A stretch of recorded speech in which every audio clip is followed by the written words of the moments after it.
حضرت منصور بن عمار رحمۃ اللہ تعالی علیہ کی مجلس میں ایک فقیر نے آ کر 4 درہم کا سوال کیا۔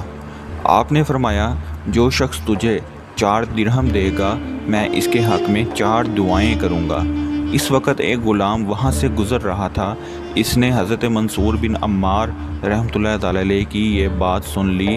اس کے پاس 4 درہم تھے جو مجلس شراب نوشی میں بیٹھے ہوئے اس کے آقا نے غلام کو یہ درہم اس لیے دیے تھے کہ وہ بازار سے جا کر میوے خرید لائے اور مجلس شراب کے ہم نشینوں کو کھلائے۔ حضرت منصور کی بات سن کر اس کے قدم تھم گئے اور اس نے مجلس حضرت شیخ منصور میں حاضر ہو کر وہ درہم فقیر کو دے دیے۔ حضرت منصور نے فرمایا کہ بتاؤ کیا دعا کروانا چاہتے ہو؟ غلام نے عرض کی، پہلی دعا فرمائیں کہ مجھے غلامی سے آزادی مل جائے۔ حضرت منصور نے دعا فرما دی اور فرمایا، اور کیا چاہتے ہو؟ غلام نے عرض کی، اللہ رب العزت مجھے ان درہموں کا بدلہ عطا فرمائے۔ حضرت منصور پھر دعا فرماتے ہیں، تیسری کیا خواہش ہے جس کے لیے دعا کروں؟ غلام نے عرض کی کہ دعا فرمائیں کہ مولا کریم مجھے اور میرے آقا کو سچی توبہ نصیب فرمائے۔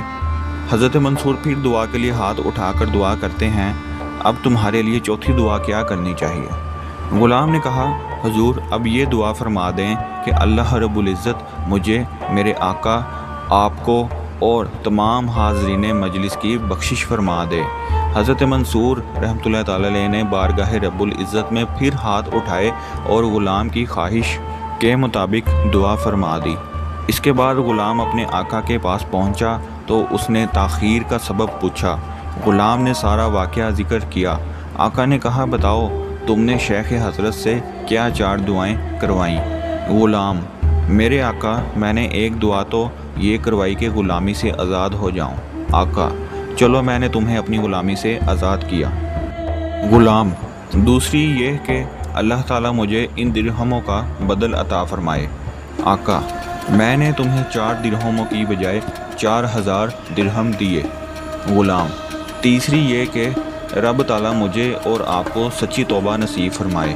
آقا، میں اللہ کے حضور اپنے تمام گناہوں سے توبہ کرتا ہوں۔ غلام، چوتھی دعا میں نے یہ کروائی تھی کہ اللہ پاک مجھے، آپ کو، شیخ منصور اور تمام حاضرین مجلس کو بخش دے۔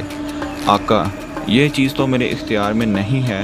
اسی شب کی بات ہے کہ جب اس غلام کا آقا سویا تو خواب میں دیکھتا ہے کہ کسی کہنے والے نے کہا، جو تمہارے اختیار میں تھا جب تم نے وہ سب کر لیا تو کیا میں وہ نہیں کروں گا جو میرے قبضہ قدرت میں ہے؟ میں ارحم الراحمین ہوں۔ میں نے تمہیں، تمہارے غلام کو نیز منصور اور سارے حاضرین مجلس کو بخش دیا۔ الحمدللہ رب العالمین۔